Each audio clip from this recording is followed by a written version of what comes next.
Hello po. So in celebrating the birthday of our new friend here, Ma'am Mercy, ay nag-order po kami ng wine and cake.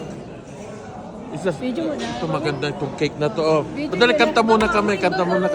Okay, kakanta muna kami. Happy birthday to you.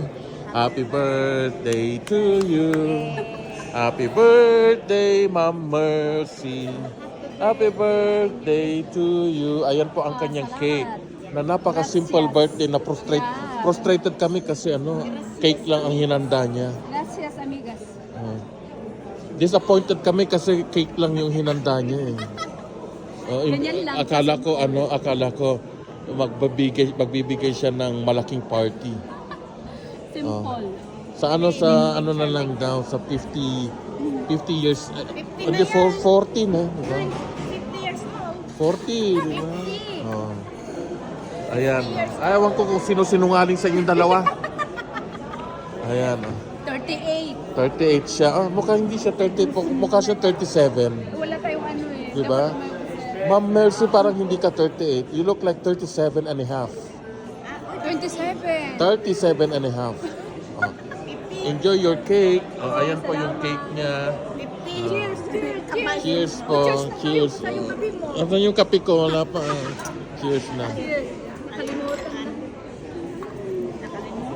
Ganyan lang po kami kasaya kapag nagkakasama-sama. Kasi very short lang ang buhay sa mundo. Kaya i-maximize na natin ang fun. I-maximize na natin ang kasiyahan.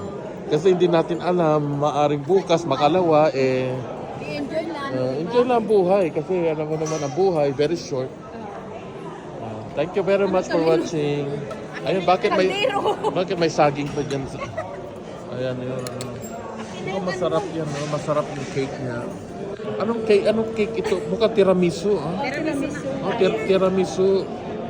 Mukhang delicious. Yeah, mukhang delicious. It looks delicious, the tiramisu.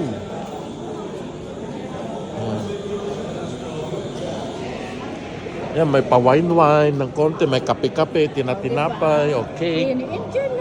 Enjoy lang buhay kasi life is so short.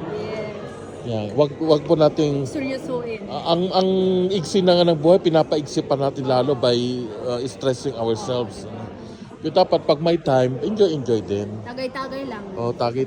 Tagaytay. Di pa nakapunta Tagaytay. Tagay-tagay. Di ba? Ngayon 38 ka na. Anong wish mo ngayong 38 ka na?